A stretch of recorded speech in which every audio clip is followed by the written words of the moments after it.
সালাম আলাইকুম প্রিয় দর্শক। চট্টগ্রাম সাতকানিয়া দুই জামাত কর্মী হরতাল নৌবাতে ছিলেন ওয়াসিয়া ইউনিয়ন পরিষদের সাবেক চেয়ারম্যান নজরুল ইসলাম মানিক। জামাতি ইসলামের পক্ষ থেকে এমনটাই দাবি করা হচ্ছে।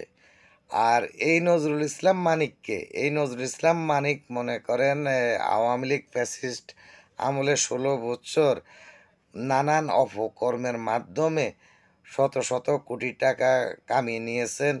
তো এই নজরুল ইসলাম মানিকের ব্যাপারে স্থানীয় লোকজন বলতেছে যে নজরুল ইসলাম মানিকের বাবা ছিলেন একজন চৌকিদার। সে বিভিন্ন অপকর্মের ইয়াতে আপনার এই টাকাগুলা কামাইছেন এবং পাশাপাশি যে জামাত কর্মী দুজন নিহত হয়েছেন তাদের বিরুদ্ধে বলতেছেন যে তারা এই নজরুল ইসলাম মানিকের ইট বাটা থেকে ইট এবং মাছের ঘের থেকে মাছ প্রায় 50 কোটি টাকার তাদের নেতৃত্বে এগুলা লোপাট হয়েছে।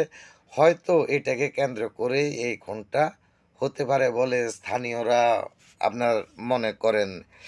তবে জামাত বলতেছে যে মনে করেন সালিশ কেন্দ্র করে তাদেরকে ডেকে নিয়ে মনে করেন মব জাস্টিস তৈরি করে এই দুইজনকে মারা হয়েছে। তো এখানে আসলে প্রকৃত ঘটনা কি এটা মনে করেন তদন্ত সংস্থা যারা আছে তারাই বলতে পারবে।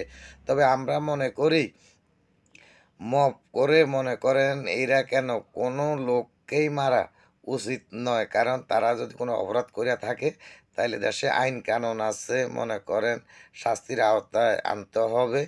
কিন্তু এই মব জাস্টিসের মাধ্যমে মনে করেন কাউকে মারা উচিত নয়, কারণ এগুলো নয় দেশে বিশৃঙ্খলা সৃষ্টি হয়। ধন্যবাদ।